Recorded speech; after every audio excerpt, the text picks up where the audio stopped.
Hello everyone and welcome to Financial Accounting 1A. In this video we're going to go over the adjusting process. More specifically, we're going to go over adjusting entries. And this is a very important process in the accounting cycle because we typically do this at the end of the period or the end of the year, and this is how we record or recognize things that were not recorded during regular transactions. So we'll get more idea about this in a second. So first, let's talk about the nature of the adjusting process. So before financial statements can be prepared, some accounts on the adjusted trial balance must be adjusted. Because remember, in Chapter 2 we end all the transactions by preparing what we call it, the trial balance. But it was called unadjusted trial balance. Now we need to do these kind of adjustments so we can have the adjusted trial balance. So these adjustments are necessary because the transactions were recorded using the accrual basis of accounting. Remember, in accounting we have two types of accounting basis. One is called accrual basis and the other is cash basis. Under the generally accepted accounting principles, the only acceptable basis is accrual basis. And because of accrual basis, we don't record transactions based on what was collected and what was paid. We only record revenues and expenses when they're earned or incurred, and we'll get also to that in a second. So let's clarify this in more details. So under the accrual basis of accounting, revenues are reported on the income statement in the period in which a service has been performed or a product has been delivered. Cash may or may not be received from customers during this period. So in other words, once I provide a service or once I deliver a product to a customer, I earn the revenue. It doesn't matter whether I got the cash or not, because if I receive the cash, that's great. If I didn't receive the cash, I still have a promise from the customer to receive the cash in the near future. And revenue has to be earned in this case. So the accrual basis of accounting also requires expenses to be reported or recorded when they are incurred, not necessarily when cash is paid. So with the same concept, as we just said, revenue is recorded when it's earned. Expenses are recorded when they're incurred. It doesn't matter whether we paid for it or not. So we don't say, oh, we paid for the cash, so we record it. If we didn't pay, then we don't record it. No, that's the cash basis. In the accrual basis, we record the expense when we incur it. In other words, we received the service or a product that was delivered by a supplier already received. It doesn't matter whether we paid for it. If we paid for it right away, this is easy. If we didn't pay for it, but we promised the supplier or the vendor to pay them in the future, then in this case, still an expense has been incurred. Please pay attention to some situations where we pay for the service before we receive it. In this case, the expense has not been incurred. Okay, for an expense to be incurred, we should have either received the service or we received the product from a vendor. Under the cash basis of accounting, it's on the other side, revenues and expenses are reported on the income statement in the period in which cash is received or paid. Of course, this is much more straightforward, but generally accepted accounting principles does not accept this because it violates the matching principle. In some cases, we pay for an item or for a service, or we get paid for a service that we provide or a product that we provide to a customer in a period that's different from when we actually provided the service or received the service. So the good thing about the accrual basis is that it records the revenues and expenses in the periods where they actually happened, not when the cash was paid or collected. So to be useful for decision making, financial statement must be provided on a periodic basis. As a result, the economic life of a business is divided into time periods such as a month, quarter of a year, or a full year. And you always hear me saying, oh, during the period. And in most cases I would say, oh, during the year. But this period could be a year, could be a quarter, could be a month. And that's why it depends on how we want to present our financial period. So under the revenue recognition principle, revenues are recorded when earned, which is when the services has been performed or product has been delivered to customers. So I really want you to remember this sentence, it's very important. This is the revenue recognition principle. Revenues are recorded when earned, which is when the service has been performed or product has been delivered to customers. So let's say we are a business that just provides services.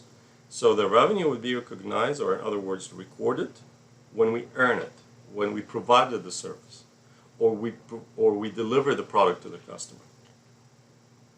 So revenues is normally measured as the assets are received, such as cash or accounts receivable. So remember, we usually get the cash, that would make it easy, because that would make the cash basis and accrual basis the same. But sometimes we get an accounts receivable, which is a promise from the customer to pay us in the near future. Still, revenue is going to be earned. So we see how much we received in cash or how much we got a promise to get in the future, and that would be the amount of revenue that should be recorded. We also have the expense recognition principle. So under this principle, or the expense recognition principle, the expenses incurred in generating revenue must be reported in the same period as the related revenue. And this is what we call it sometimes the matching principle. We're matching the revenues and expenses of the same period. Because if you think about it, we don't want it to be we don't want to have expenses that are recorded in a period that are not related to the revenue that has been generated because of these expenses. So the matching principle requires us to record expenses and revenues at the same time. Just to give you a simple idea, let's say I bought a product for $5 and I sold it for $7. So my cost is $5, which is the expense I incurred. Later on we will know another name for it, which is cost of goods sold. And the revenue, or the sales revenue, is $7. So the revenue was generated because we incur the cost of that product of the $5. So it doesn't make sense to record the cost in one period and the revenue in a different period. We have to match the revenues and expenses together so we can know exactly how much profit we made out of this sale. So by matching revenues and expenses, net income or loss for the period is properly reported on the income statement. Adjusting entries are required to properly match revenues and expenses. And that's the main purpose of today's chapter, is to understand how we can match the revenues and expenses at the same period. At the end of an accounting period, an unadjusted trial balance is prepared to verify that the total debit balances equal the total credit balances. And this is what we've done in Chapter 2. At the end of Chapter 2, we prepared the unadjusted trial balance before doing any adjustments. Some accounts on the unadjusted trial balance, however, requires adjustments for some of the following reasons. So what are these reasons? A simple example. Some expenses are not recorded daily. So for example, the daily use of supplies would require many entries with small amounts. So what we do, we wait until the end of the period, see how much supplies were purchased, how much supplies are left, or how much are the leftovers, and the difference is the amount of supplies used. We need to make an adjusting entry for that. Also, another reason for adjusting entries, some revenues and expenses are incurred as time passes rather than a separate transaction. So for example, rent received in advance. If I'm a landlord and I received prepaid rent from a client or from a tenant, this is considered to be unearned rent revenue. It's not something I earned yet because they pay me in advance. So when time starts passing, then this unearned rent is going to expire and would become a revenue. So this would happen with the passage of time. But the same idea, some revenues and expenses may be unrecorded at the end of the accounting period. For example, a company may have provided services to customers that it has not billed or recorded at the end of the accounting period. So we need to send them an invoice to bill them with the amount of service that we provided. So here we need an adjusting process. So we don't always charge or send invoices on a regular basis. Sometimes we just wait until the end of the month and we send this invoice to the customer. So that would require an adjusting entry. So the analysis and updating of accounts at the end of the period before the financial statements are prepared is called the adjusting process. So remember, we have the adjusting process, and based on the adjusting process, we record what we call it adjusting entries. So remember, in chapter 2, we were going over journal entries. Now we're going over adjusting entries. One key thing I want you to remember about adjusting entries, they always happen at the end of the accounting period. Whatever the period is, that could be a month, a quarter, or a year. But we don't do adjusting entries at the end, in the middle of the accounting cycle. We do it at the very end of the accounting period. Another key thing I want you to remember, adjusting entries never involve the account cash. And please remember this, because that would be a very clear mistake that any one of you can do. Adjusting entries, we're just adjusting accounts. When there is cash, this is a real transaction. It's not an adjusting transaction. So when we see cash in a journal entry, we know that there's either cash paid or cash collected.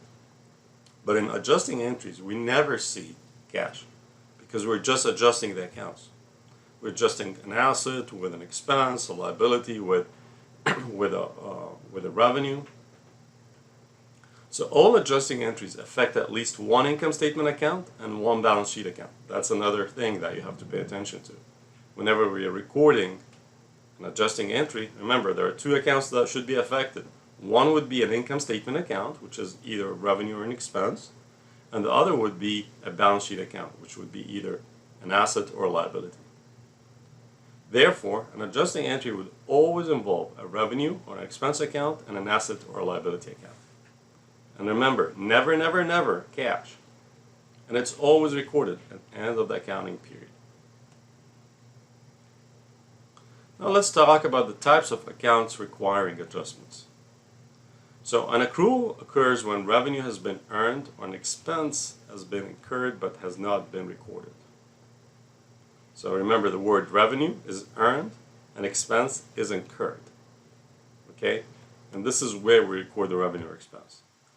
So if the accrual is for revenue, the adjusting entry debits an asset, which is an accounts receivable, and credits a revenue account. If the accrual is for an expense, the adjusting entry debits an expense account and credits a related liability account, such as accounts payable or wage payable. I know this is like more conceptual now, but once we see some examples, I think it would make a lot of more sense. So, here we have transaction where revenue has been earned. So no journal entry has been made. Okay, because maybe, most probably, cash was not there. So we need an adjusting entry to recognize the revenue. So what we're going to do, we're going to debit accounts receivable, credit revenue. This is a typical adjusting entry. You see, accounts receivable is an asset, revenue is a revenue, okay, which is an income statement account. And you can see that there is no cash involved. And we typically do this at the end of period. See, end of period adjustment. So let's see an accrued expense. We have an expense that has been incurred, but we didn't record it because it did not involve cash. So we need an adjustment for that.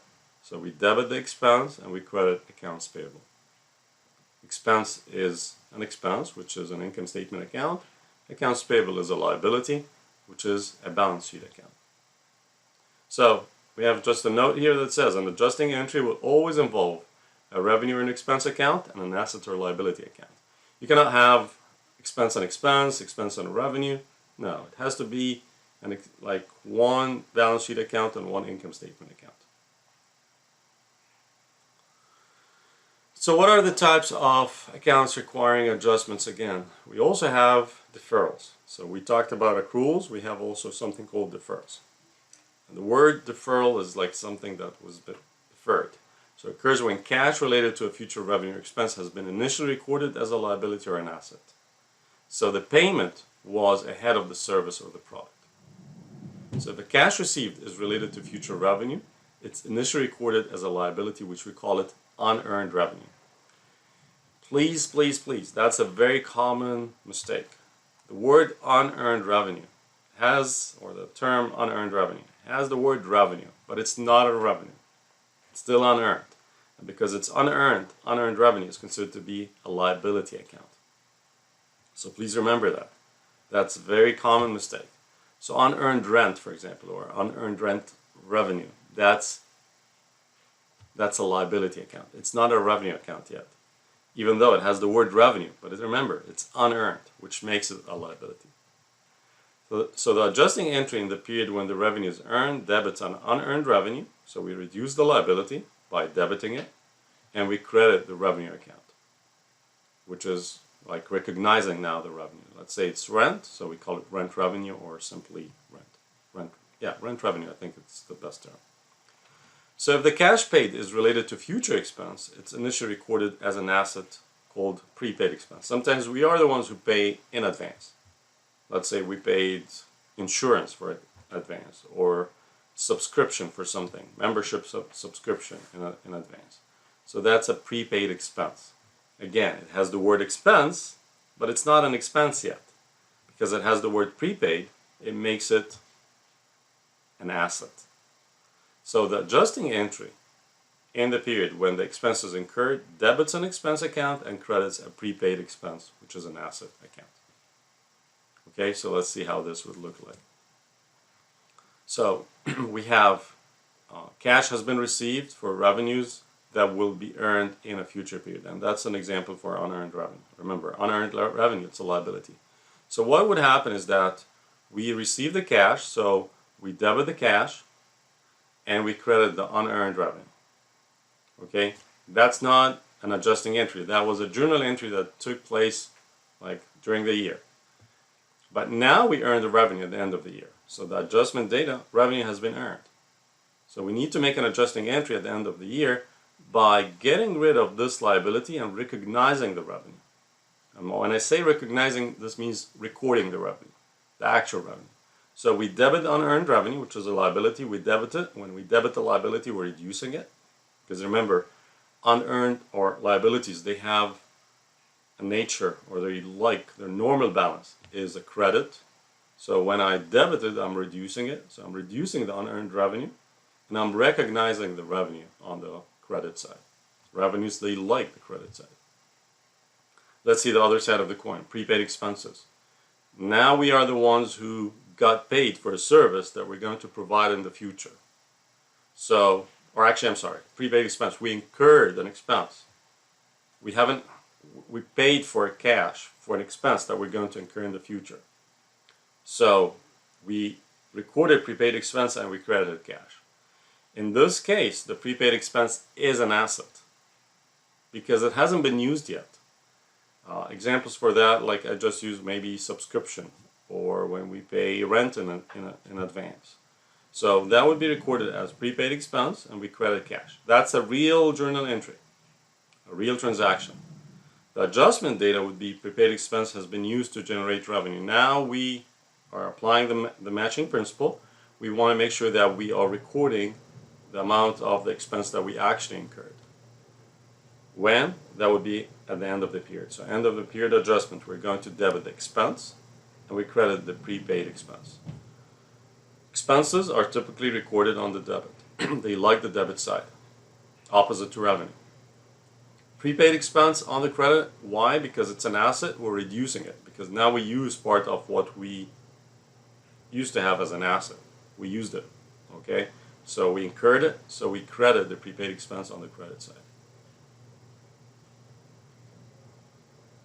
So once we go through this process, we're going to have what we call it an adjusted trial balance. But before we go through an adjusted trial balance, let's see or remind ourselves, how did the unadjusted trial balance look like?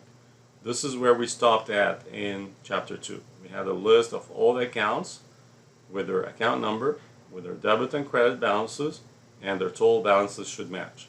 And if they don't match, then we did some kind of mistake. So we had cash, we had accounts receivable, supplies, prepaid insurance, land, office equipment, and all of these are assets. And you can see here they have debit balances because assets, they like the debit side. We have accounts payable, unearned rent, and these are liabilities, and they're on the credit side because liabilities, they like the credit side. We have common stock, which is an equity account on the credit side. We had dividends, which is the distribution of profit to the shareholders. And remember, dividend starts with the letter D, so they're on the debit side. Of course, that's not why they're on the debit side. They're on the debit side because they reduce equity. Then we have fees earned, which is a revenue. It's on the credit side, and then all these expenses are on the debit side. Okay, so these are balances. Okay, these are balances for these for this list of accounts. So here we have the balance sheet accounts and the income statement accounts under the chart of accounts for this company. We're going to see new accounts, something called accumulated depreciation for office equipment. And by the way, this is one line here. We are going to see the wages payable. That's a new account that's going to be added because of the adjustments. We're going to see a new account added, which is the rent revenue. Also, we're going to see insurance expense and depreciation expense. So let me stop here. In the next video, we're going to go through the adjustment process, and we'll start with accrued revenues, and we'll see how we can take care of that.